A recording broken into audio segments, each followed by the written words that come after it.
Welcome everyone. Thank you so much for taking time out of your busy afternoon to join us.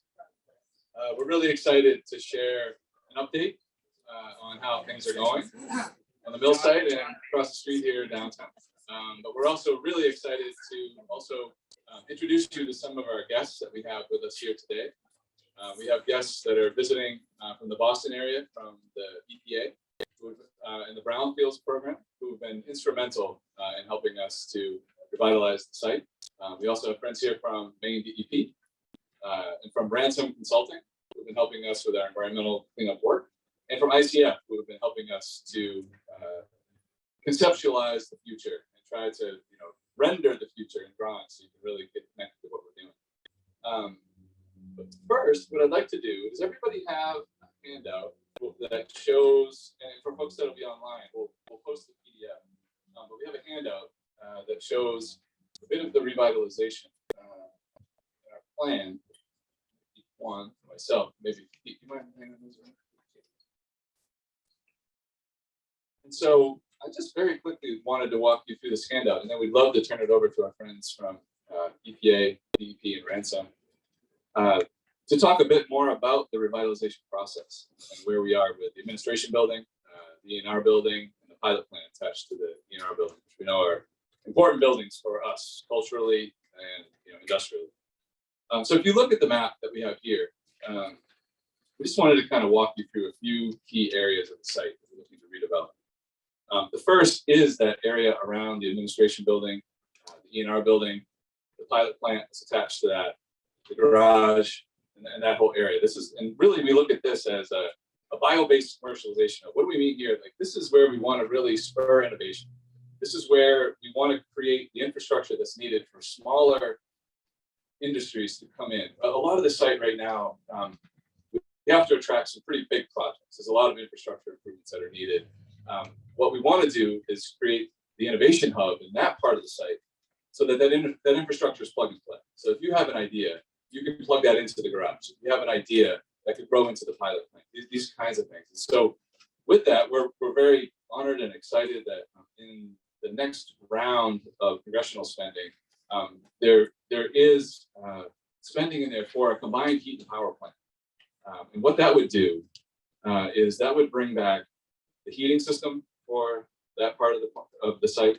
That would also produce a megawatt of power to power that part of the site.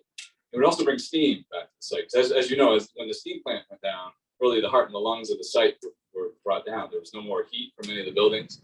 The power source is gone. So there's still a lot of work to do there. But we're excited that at least partial funding is available for that combined heat and power system if everything goes as planned for the congressional process. That'll be a great cornerstone of infrastructure. But you can hear a lot more today from our friends at EPA and from us about our plans for the administration building and the E&R building as the first phase of funding comes in on the Brownfield side. Brownfields is amazing. It's always like the first people in, the ones willing to take the biggest risk on these older industrial buildings. I also wanted to mention that with Nautilus, the data center, you'll notice here, the good news is we've just renewed their lease. That happened at the beginning of this month. They're still working through the permitting process. I think as we've mentioned before, their water intake permit moved up to the EPA level, not our EPA friends that are with us today, but a different division of the EPA, who regulates cooling water intake. The state of Maine chose many years ago not to regulate that, which just meant that there was a bit more time required for that permit to be reviewed and issued. So that's an ongoing process. We're excited that they have 3 customers they've been talking to, 2 on the public sector, 1 in the private sector. Nautilus hosts other people's data inside their facility, so they need these tenants in order to build the facility. We're excited that that's happening. Of course, power prices, that everyone understands where power prices are, but at the same time, that hasn't been a hindrance. What we thought might have been a hindrance is not, because that for Nautilus, that power price then is passed on to their customers that occupy the data center, and power prices have gone up everywhere, here, but everywhere, right? And so as all boats had risen, it didn't make us uncompetitive in the process. So that's a positive. Nautilus is looking at a couple of different sites. They have options on a couple of different sites. Within the site, you see one listed here, which is where the number 1 through 10 paper machines work. and then you see another down by the wastewater treatment facility. So those two sites are being fully evaluated. Again, the construction has been delayed at least a year from what we had hoped due to some of these delays, but we're really excited that the lease is renewed and that things continue to move forward to ultimately create one of the world's greenest data centers. They use water cooling, a patented process where they use cold water to cool the data center. We have great head pressure because there's a very steep 110-foot drop from where the water intake is, and then down to Millinocket Stream. And so that head pressure means they don't have to pump the water, which saves them a ton of energy, which means this will be one of the world's greenest data centers. So really, remain really excited about that. We also have a forest products company that we're really excited about that we haven't announced yet. I know we're probably frustratingly cautious about announcements, but we can say that there's really good progress. They have existing facilities. They're very interested in Millinocket. They're looking at two areas on the site. One is the number 11 paper machine complex, which we're really excited about. We think that would be great if that could be repurposed for forest products. The other is on the greenfield. As you may know, the site has, it's 1,400 acres. About 300 of those acres are the brownfield. The other 1,100 acres is why you see so much green on your sheet. Those are the greenfield areas that were never developed, but have hugely developable areas. And for forest products in particular, where they need large laydown areas, they need a lot of space. The brownfield is just a little too tight for what they need to locate multiple industries. So that greenfield is a great area for them, but also we're hopeful that the number 11 building can really work for them. So we're going through that process now to understand the design of the facility. It would look different if it was on the greenfield area versus in number 11. So working through the engineering sides of that and the feasibility side of that right now. The interesting thing about forest products, as around the world, there's a lot of things that are happening, right? And some of the prices that we're seeing around energy prices again are just they've never been higher. And what we're seeing, which is exciting, is that there's been a time where some of our forests are more expensive than down south, right? We've known that, right? It was always a challenge. They grow faster, trees grow faster now. But as we're seeing the prices of forest products rise, it actually makes us more competitive here. Some business models that just didn't work before are starting to work. So we're really excited about that. Again, we're really excited about the number 11 building. We think that actually, like, what would be a 3-year development in the greenfield would only be a 2-year development if number 11 can work. So we're looking at that very, very hard. You may know we have a 5 megawatt solar facility. In the next 2 weeks, that'll be breaking ground. It's a 5 megawatt community solar project. You see that listed here where it says Greenbacker. Greenbacker, you may have heard us update you on Borrego before, Borrego Solar. Greenbacker bought out the project from Borrego. So Greenbacker is now the steward of that solar project moving forward. Again, a very experienced outfit that has done this in several states. And so this is a pretty straight line project. You see the Northland mulch folks. They remain very, very active on the site. If you've been around the site, our gate opens more than 200 times a day on average. So it's an active site. There's a lot going on, and probably another decade of mulch to pull out of the bark pile there.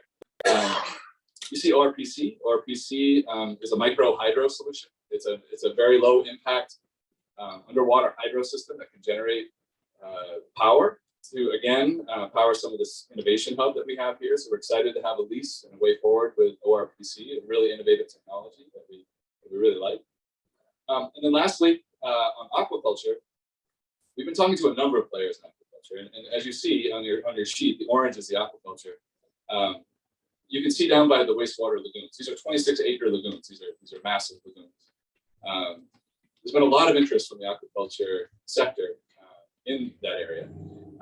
We're looking at a bit of a campus play in aquaculture. We've had folks come in that are doing salmon, doing nagi, doing different things. And as of now, we're still in the process of structuring a lease. We aren't at the point where we have a lease yet. We have 2 very experienced players that are looking at this particular site and also considering what co-location with the data center can do for them. In our lease with Nautilus, they have generously agreed to provide an effluent pipe. So they take in a lot of water. They warm the water about 3-4 degrees, and then that water goes out. They've said if there's an aquaculture player that can use that water, we'd love to co-locate with them. So we're really excited about that. We're starting to connect the data center and the aquaculture folks to see if there may be some possibilities here. And we hope that very soon we can announce both the forest products company and the aquaculture company. But we don't want to do that until we get to the full lease stage. So with that, if you turn your paper over, just a couple of things here, and then we'll jump to some introductions for our guests. We do see these as really important puzzle pieces coming together. We see this very much as a campus play. Each one of these businesses in their own right are innovative, they're sustainable, they're looking at the future of data, the future of forest products, the future of food production. We're excited about all of that. We also have to think about how these come together, right? And there's no way we can do any of this without having some enabling grants at the table. You know, this it's an incredible asset, this mill site. It's massive. But there's some work to do, right? Over the years, you know, it's been closed for a while now. Over the years, some things that, you know, some of our infrastructure needs to be reconnected. The power, the water, the wastewater, all the key essential things. And the buildings need to be remediated and so they can be repurposed, right? And so what's really exciting, you see this list of funds here, and you see three letters show up over and over again. It's EPA, right? And the EPA Brownfields program. There's a number of grants here that have been absolutely instrumental for us in maybe having conversations with these tenants. From assessment grants, where, you know, we really weren't sure if a patch of ground was clean or not, right? Where we can go in and we can make sure that the table is set the right way, and that if the investment's going to come in, that it's clean. You know, we're not going to get stopped by some hazardous chemicals that are in the ground. But we also, you know, we have a lot of additional funds here. I'll just mention a few of these, and then I'd love to turn it over to our friends from EPA to talk a bit more about what is this Brownfields program. But we have a couple of funds from NBRC and the Maine Development Foundation. NBRC is the Northern Borders Regional Commission. We have about $415,000 from them for electrical substation upgrades, which are really important to what we're trying to do.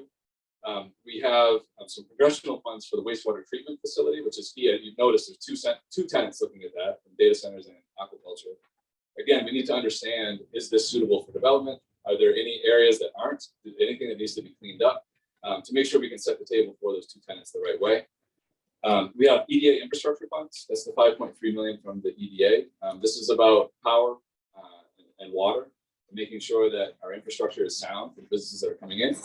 And we'll be applying this fall for some rail improvement funds. One of the key things we've heard from the forest products sector folks is we have to have rail. And so with that, we've had a great partnership with the Maine Department of Transportation, who is fully committed to helping us make sure that we can revitalize that rail and put it back to use. And again, we're hoping to reuse existing line, which right now runs through the site right into the number 11 building, which we hope can work for the forest products company. Now with that, everything else you see here has an EPA in front of it and our brownfields in front of it. And I remember, you know, 2017 when we were offered to purchase the site, right? We were offered to purchase the companies that own the site. We realized that there were a number of things that came along with that, from IRS liens to town liens to DEP debts to lots of things, right? But also just an incredible asset. And it was a pretty big leap for us. I mean, up to that point, you know, the biggest bite of the apple we had taken was this building here, which felt like a pretty big bite of the apple. The biggest downtown building, right? And just another major project. So we did it. You know, we took the leap, and the first person that called was Jim Byrne from EPA. And I'll introduce Jim in just a second. But first of all, he's one of the nicest and funniest people you ever meet in your life, and one of the smartest people you ever meet in your life. And he's been around the brownfields space for many years. You obviously haven't talked to my mother. I haven't talked to your mother, Jim. 2015 was the last time they gave this award. He was the Brownfields Person of the Year, you know, for the entire country. And I think for me, I'll never forget the phone call. You know, I saw the number come in. You know, it was Massachusetts. Like, oh, what is this? I answered. This is Jim Byrne. You know, see, you guys are taking a pretty big bite of the apple up there. I said, yeah, we have. I said, I'm telling you, we're here to help. Like, we are here to help you redevelop that site. You know, and when you purchase a site like this and you hear the three letters EPA or you think of DEP, and immediately you get a little nervous, right? You're like, I don't really know. This was a paper mill for more than 100 years. I really don't know like what we're getting into fully, you know. But it was the same thing from the DEP. You know, we have Ted here, and you know, Ted's colleague Nick Hodgkins was the same. He was the next person to call and say, "We're here to help. We want to make sure you can repurpose as much as you can. We're not here to see you demolish things, and you know, we want to repurpose and and get these things back to work. And since then, it's just been an incredible partnership. So, Jim, if I could invite you up, I think it'd be great if you could just explain brownfields. We keep saying this word. What is it? Why is it important?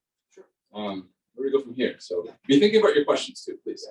Yeah. Thanks, Sean. As Sean said, I'm Jim Byrne. I work for EPA New England, down in Boston. All 6 New England states is what we cover.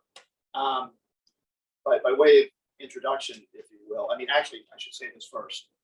Regardless of your political affiliation, you guys are really lucky here in Maine to have a great congressional delegation. Susan Collins, Angus King, Jared Golden, Shelley Pingree. Without them, this money wouldn't be here, right? And they work together, bipartisan fashion, and they get things done. Not only for Maine, but for all of New England. Okay. A way of introduction, I'm from away. Okay. I was born and raised in New Jersey, which some people like to call the landfill of opportunity. But only New Jersey people allowed to say that, so be forewarned, okay?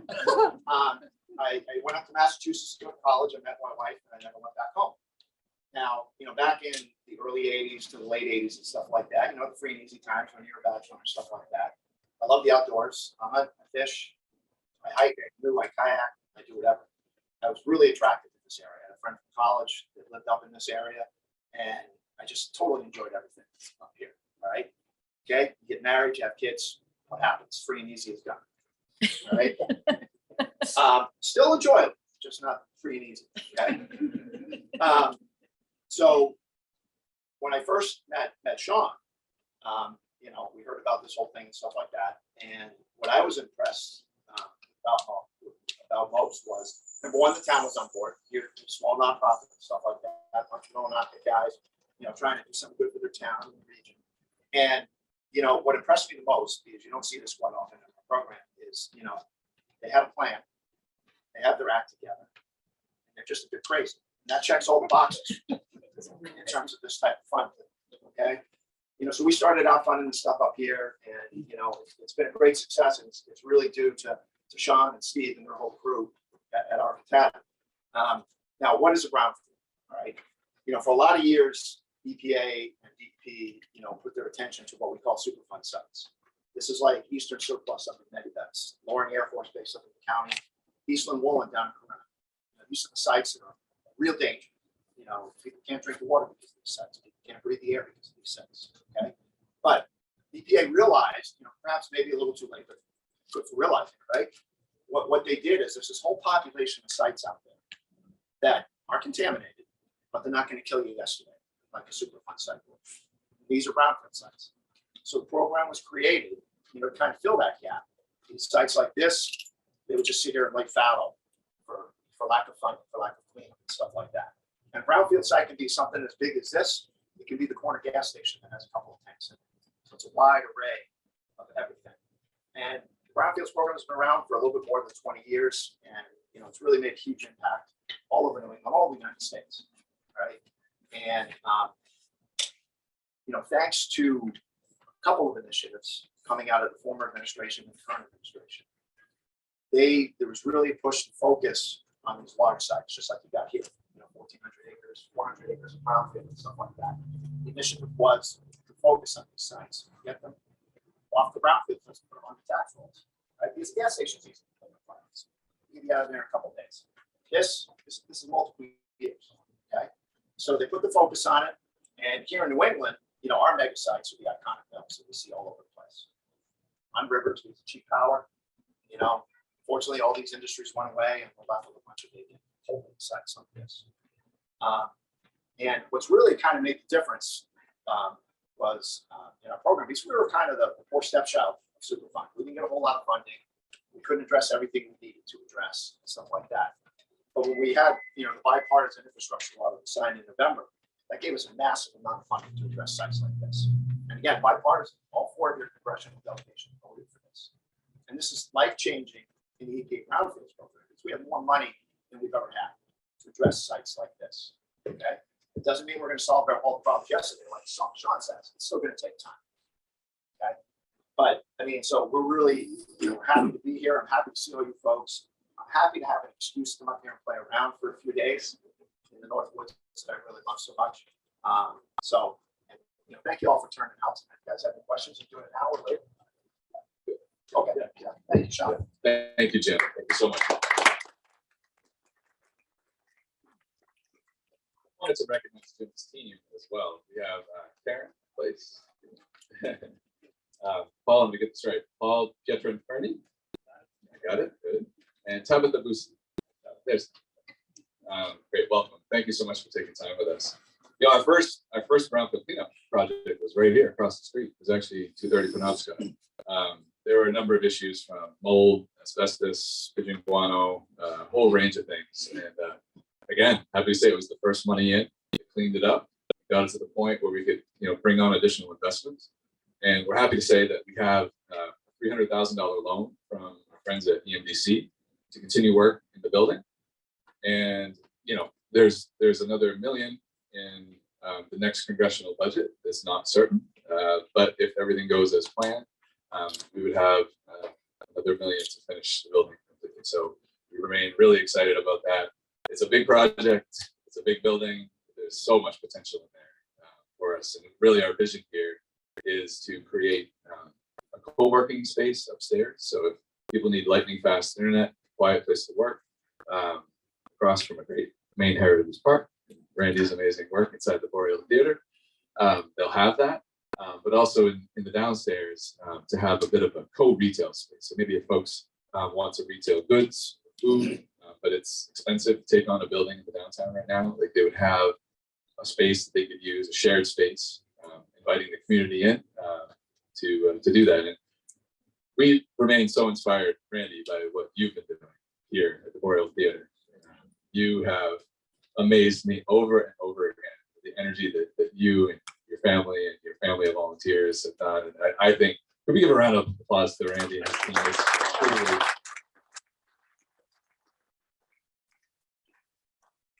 it warms my heart to see what you've achieved. You should feel so proud, Randy. So thank you for what you do.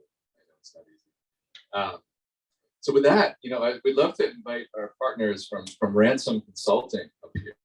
And Ransom is, I don't know the term these days. Is it the Cadillac or is it the Tesla? I don't know what term we're supposed to use these days, but they are an outstanding firm.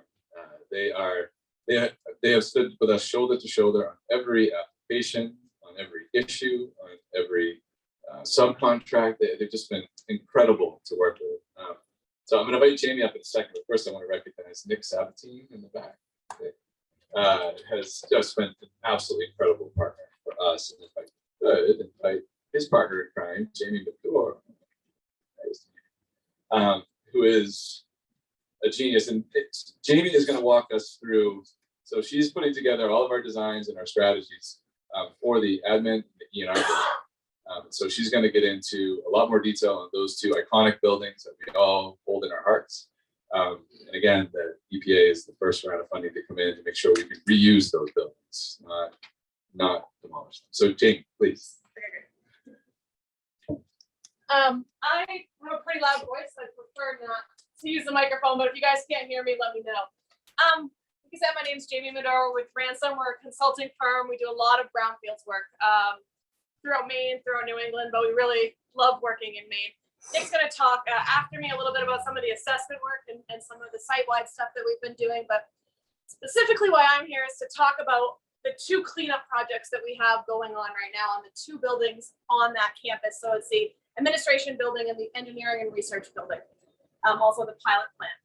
And the reason why we have to talk to you about this, or want to talk to you about this, is because with the federal funding that EPA provides, there's a community outreach component, and EPA really stresses and really wants to make sure that the community feels involved with the projects that are happening. I mean, ultimately, it's your tax money that's funding this. So we want to give everybody a chance to understand what we're doing, why we're doing it, and to have that window to ask questions and to provide input. So I'm just going to do one last dig. If you haven't signed in, please do so, because this is important for us when we're documenting these public meetings. But first, I want to talk about the engineering and the research building, which also contains the pilot plant. That building has a lot of environmental issues. It has asbestos, lead-based paint. It has a pretty significant water intrusion issue. So if anyone's been in the building, well, I don't know who's really been in the building recently because every time we go in, we're in Tyvek suits and respirators. But there's some mold growth, there's some microbial growth as the water extrusion has started to damage the interior of that building. There's also universal waste, you know, just a lot of those hazardous building materials that are associated with those old industrial buildings. So when we came on, when we got these EPA funds, the first thing that we do is we evaluate what sort of environmental contaminants are there. So in this case, it's hazardous building materials. Then we evaluate different remedial options for the best way to deal with them. And we want to do that because we don't just want to move forward with one plan. We want to make sure that people have input on what we do. So we typically look at a couple of different options. So a do nothing plan, which never gets selected, surprise, surprise. And then for the engineering building, we also did a full abatement of hazardous building materials, and then a partial abatement with some management in place. That document that we outlined all these different options and sort of the pros and cons of each, and we evaluate those options based on a lot of different things: cost, how easy they are to implement, whether it's effective or not in reaching the remedial goals, resiliency to climate change. There's a lot of ways that we evaluate these different options and we come up with a conclusion. That document is available for public review. It's something that if you guys ever wanted to look at, it's available online or at the Architecton offices. There's a 30-day window that you have to comment, and we're in the middle of that right now. So we'll receive comments. So if you had any comments about what should be done for the cleanup, we'd be happy to hear them. The ABCA that is written right now is a draft ABCA. And after receiving the input from you guys is when we'll finalize it, and then we'll complete our design and put that out to bid. But again, we do want input from the public. We are expecting that the cleanup at this point will end up being a full remediation of all building materials. Because that building has deteriorated so much, there isn't much opportunity to sort of salvage interior building components. A lot of those are gonna have to be demolished and removed from the building, which kind of allows us to take out those hazardous building materials at the same time. Again, once we receive that public input from you guys, we will finalize our design and we'll put it out to competitive bid. It's also important for the EPAs that we put that out to public bid and that contractors have the opportunity to bid on it. And we are hoping that construction on that happens as early as this fall. We did a very similar process with the administration building. The administration building had some of the same hazardous building materials, mold, not mold to the extent, to a lesser extent, but asbestos containing materials, lead-based paint, PCB and windows. And for the admin building, we're doing a similar cleanup structure where we're going to abate all the hazardous building materials. In the admin building, we're also going to be trying to replace some windows if budgets allow. And I'm not talking as much about admin because we've technically already had our public meeting about the admin building a few weeks ago. But again, if anybody had any questions or comments on the admin building, I'd be happy to answer those tonight as well. That's pretty much it. Pretty quick on these things, but again, I am happy to answer any questions at the end. Are we doing questions now? Or? Okay.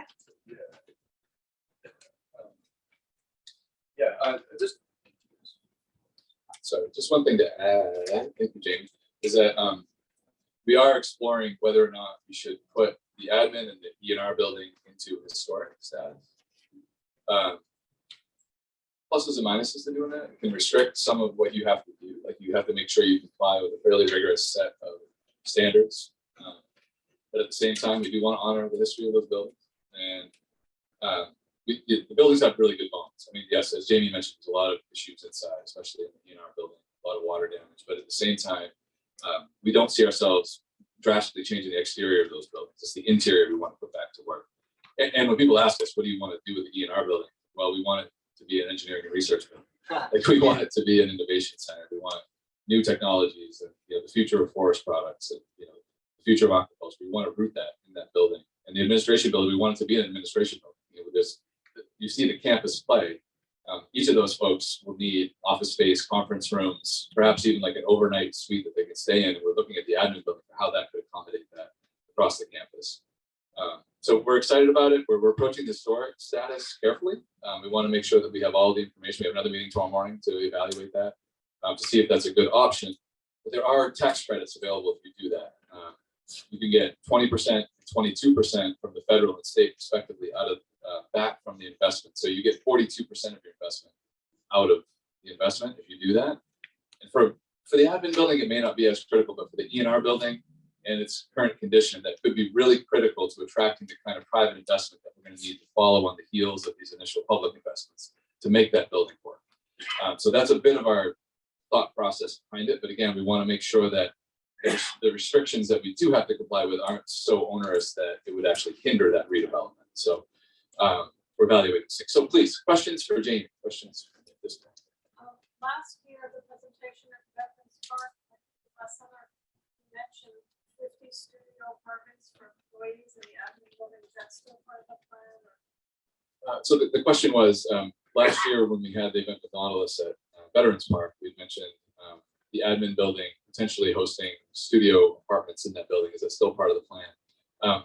It is still part of what we're looking at. And it would be potentially a combination of those kind of studio apartments for short-term work assignments for folks that are there, but also some conference rooms, shared conference rooms, shared office spaces for the folks that have operations on the site to be able to live and work out of that building as they pursue their endeavors on the various parts of the 1,400 acre site.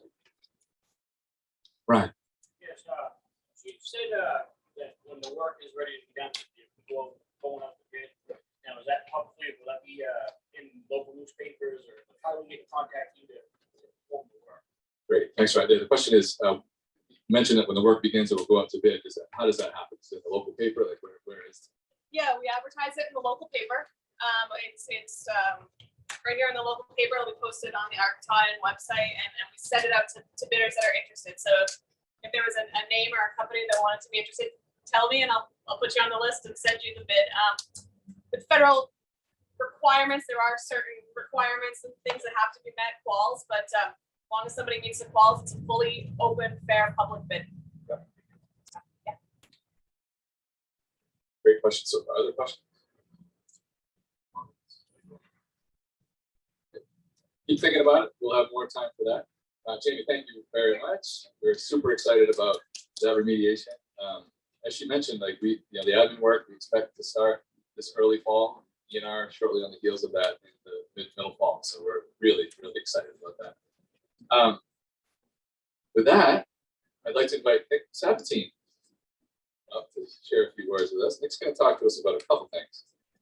One is, we've talked a lot about brownfield cleanup work. That's really important. But there's also another side of what brownfields does, which is brownfield assessments. And these, as I mentioned, these funds have been absolutely critical. As tenants come and they say, we like this plot of ground, we think back to ourselves, okay, there were 10 paper machines that ran on that plot of ground, or I'm interested in this plot of ground. Okay, the steam plant was on this plot of ground. We don't know exactly. We hope that it has a clean bill of health. We don't know yet. So these assessment funds are absolutely critical for this. Nick and his team have been excellent partners and been so responsive. When there's a tenant that calls, he's like, I'm ready, let's do this, and so we've been able to move very quickly to get the kinds of data these tenants need to make sure they're making the right investment. So with that, Nick, you describe some of the assessment funds, and then I think you're going to talk about our FY22 grants as well. Thank you, Sean.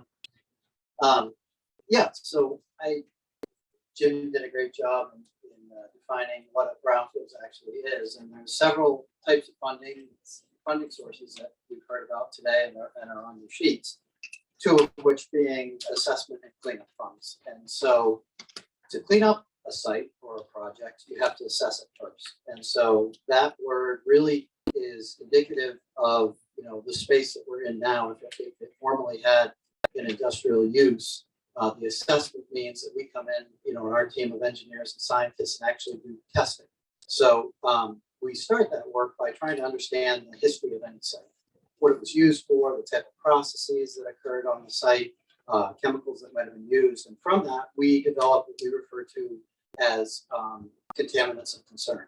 And so we don't just willy-nilly do testing because the laboratory testing is expensive. So we try to hone our investigations as to what potentially could be the contaminants of concern on any given site.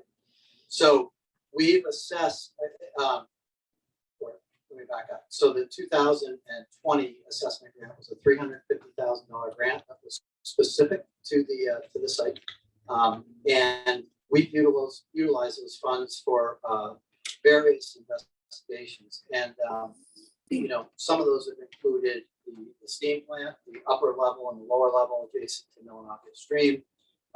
We've done a lot of work in the building interiors to understand the asbestos, the mold, as Jamie explained. And oftentimes on sites like this, even though they had a very industrial process and use, oftentimes the money driver, the big ticket items for cleanup are building materials, surprisingly enough. So asbestos is ubiquitous in building materials and 9x9 tiles on the floor and in the blue mastics and things like that.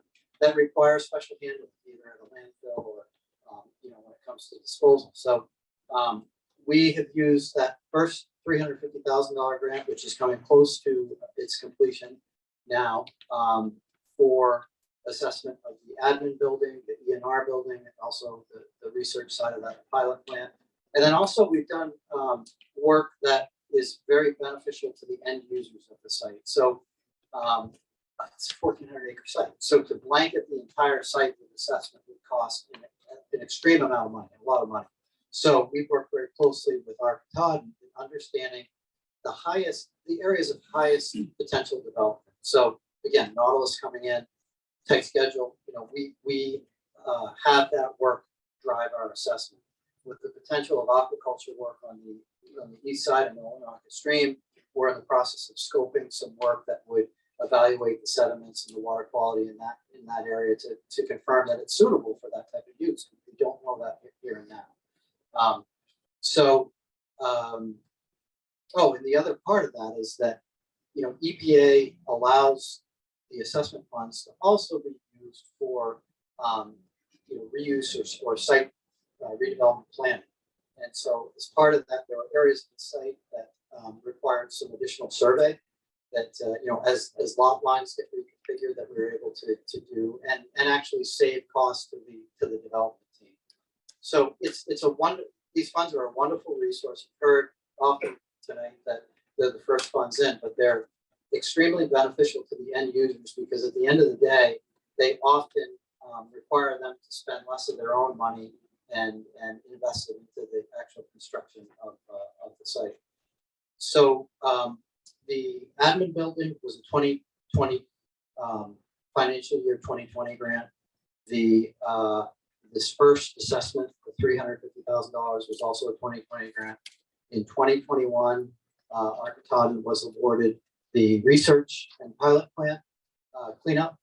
And this year, so for financial year 2022, Architecton was awarded a second $350,000 site-specific assessment grant and an additional $500,000 for the cleanup of the engineering side of the ENR complex.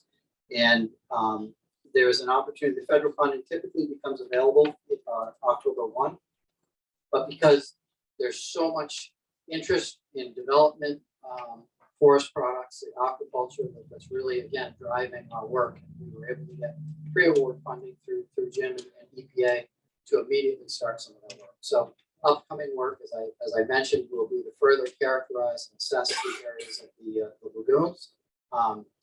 And we're so excited about the potential use of that side of the property and that side of the site. And so we'll be doing some work there. And then also, we're wanting to see into the future and always attempting to strategize on how best to use future funds. So at this time of year, every year, when Jim and his team comes up, and we just did this an hour ago across the street, was to strategize on what we might chase for grants this next year in financial year 2023. So there's potential for additional cleanups. The cleanups, which in the past have been restricted to $500,000 with some of the new Build Act funding, have a higher threshold at the upper end right now of $2 million. Next year, there's potential for $5 million. And this site is unlike a lot of sites that we work on in Maine. I should say that our company does this work across the state. We do a lot of work on behalf of municipalities, but these mill sites are very unique in that everything on them is large, and it takes a lot of strategy and significant effort to break them down into subsites, if you will, and bite them off into manageable chunks. So that's a big part of what we do, and I think the value that the whole team has. And lastly, I just want to mention that we continue to hear about the success of the funding that's come to Millinocket, and it's a significant investment on EPA's part. There are communities that are nowhere near, and sites that are nowhere near as successful as Millinocket Maine. Touch some wood here somewhere, but we're 5 for 5 on grants in 6 for 6. 6 for 6 with this grant in recent times. Which is unheard of. It's totally unheard of. And so, it speaks to, like I said, EPA's commitment on revitalizing these areas and understanding that that site was the heartbeat of the community, but that there are so many, wonderful opportunities ahead for the site. So it sometimes seems like things take time or take too much time, but the Superfund program that we joke about, the site would go to Superfund and be listed in the program, and maybe 5 years later you'd see somebody like us doing work on the site, and those projects are typically tied up for decades in investigation and assessment. So a significant part of the Brownfields program is obviously environmental. It's led by EPA, but to a lesser extent, but very important is the economic aspects of the program and creating jobs for the community, putting people back to work. And so, yeah, I mean, we are accomplishing a lot on the site. In September, we hope that you see the gates open with abatement professionals working in the admin building.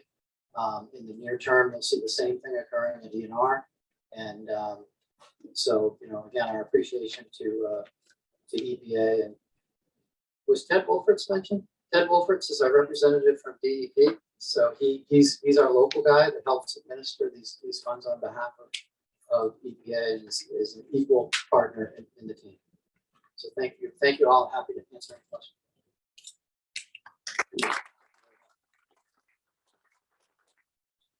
It was a great asset for the community. I might also add that he is a homeowner now in Millinocket. He fell in love with the place and actually bought a house here.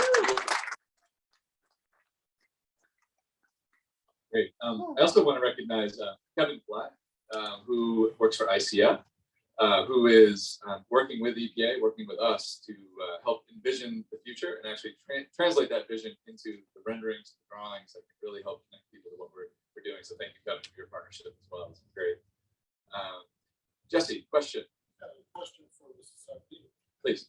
If you could briefly explain to us maybe the application process. You said that you mentioned that it was difficult to get some of these grant funds, but Millinocket has been back 1,000. So what's the secret sauce to making this? What's the process kind of like from the time you fill out the application to who does the allotments, who does the grants? Thanks, Jesse. Just to repeat the question for the video, what's the secret sauce? Like, what does this application process look like? Why have we been so successful 6 for 6? Nick? Happy to respond to that, but the cameras need to be turned off.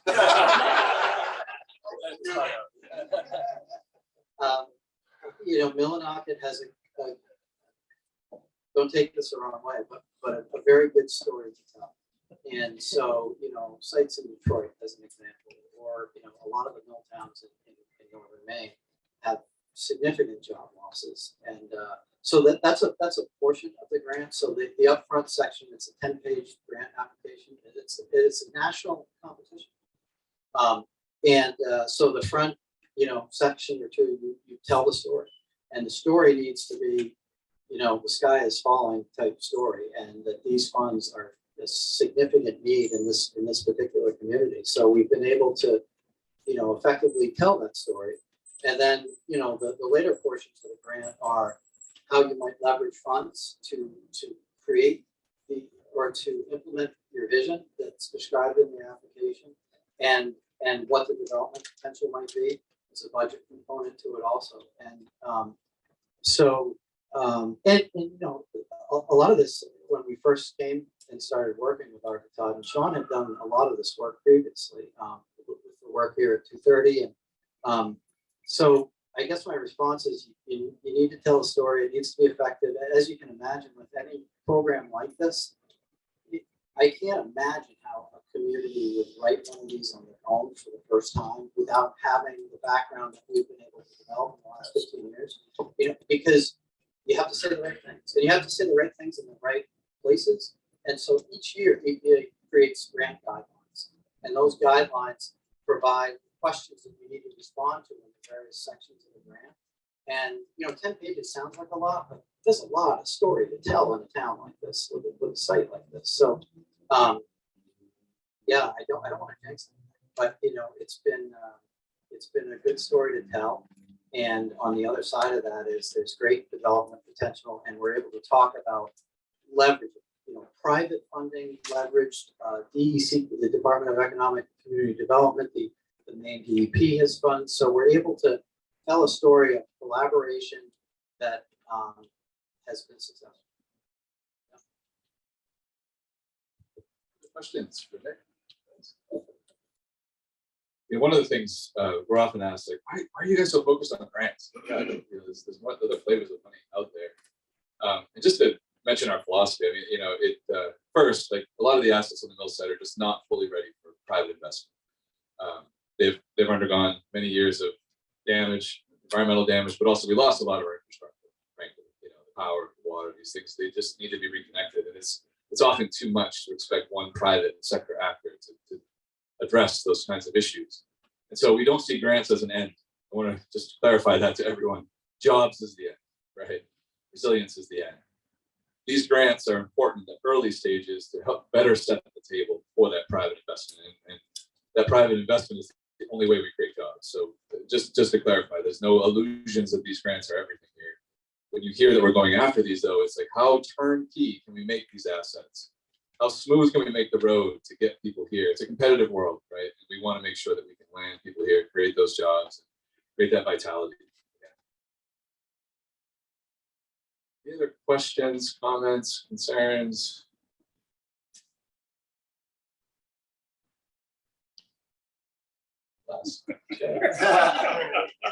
If not, I want to thank you from the bottom of our hearts for taking time with us this afternoon. We know there's many things you could be doing on a nice Thursday afternoon. For folks online, thank you for watching online. Please add your questions and comments there. Yeah, please enjoy the rest of your summer. If you have any other questions that you didn't feel comfortable asking in this kind of format, which I fully understand, we'll be milling around here. So please don't be shy. Ask us anything and everything. For that, thanks again to our host here, Randy, at Boreal Theater, for this great venue. Yes, we look forward to any other questions you might have. Thank you so much.